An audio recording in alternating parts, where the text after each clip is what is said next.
Well, here's something interesting this morning. I started up my project and I had not even thought of the fact that I'd used a boundary yesterday. You see, here's a boundary right there, but I did a relocate and this boundary is all out of not where it should be. It should be right here.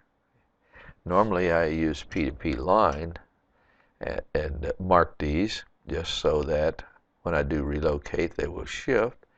So I'm just going to right click and convert this boundary to a pattern. Then I'll go and select it and I'm going to move it in place right there and leave it as a pattern. So I've just moved what used to be a boundary, converted it to a pattern and moved it in place where it should be. Now it will remain there. I better toggle it as sewn or the machine is going to go and do some crashing and banging trying to find that spot. So here I have the project is relocated again. I'm ready to do the remaining rows. There's 3 rows left on this quilt. So I'll get started on that project. Now, remember on the previous video I had mentioned about how I made this melon and this one vertically. This is in fact the original melon ring, the one for the little melon, and I said I placed that on the quilt, adjusted it to fit, and then I made sure it was horizontal so that I could use it as a P2P, and I will show you how I go about accomplishing that. This is how I made this melon, the horizontal one and the vertical. This is the original melon pattern, and I put this on the screen, put it inside of one of those little melons, adjusted it to fit, and then I moved the melon pattern outside in an area, and I don't want that.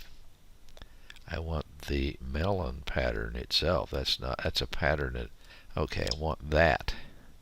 So what I did here was take this out, kind of rotated it to get it somewhat close to square. I changed the anchors to end point, turned on the grid snap. I grabbed this, snapped it to a grid, snapped this to a grid, and I had adjusted this grid to the size of this pattern. How I can find out what the size of that pattern is turn on the end anchor or the end snap. I have the end anchors turned on, and I will go Alt M. I can snap to that point. You see the start and end are not on the outside of this pattern. It says it's 3.8. Then I went up to the view grid size and I set it to 3.8, clicked OK, and now I could go, and this grid is 3.8 and this is 3.8, so I could just simply take this and turn off the end snap here and turn on the grid snap by pressing the G key, and then I could snap it to a grid, snap that one to a grid. Now I know it's horizontal and it will work for a P2P pattern. I saved it as a CSQ, this horizontal one, saved it as CSQ.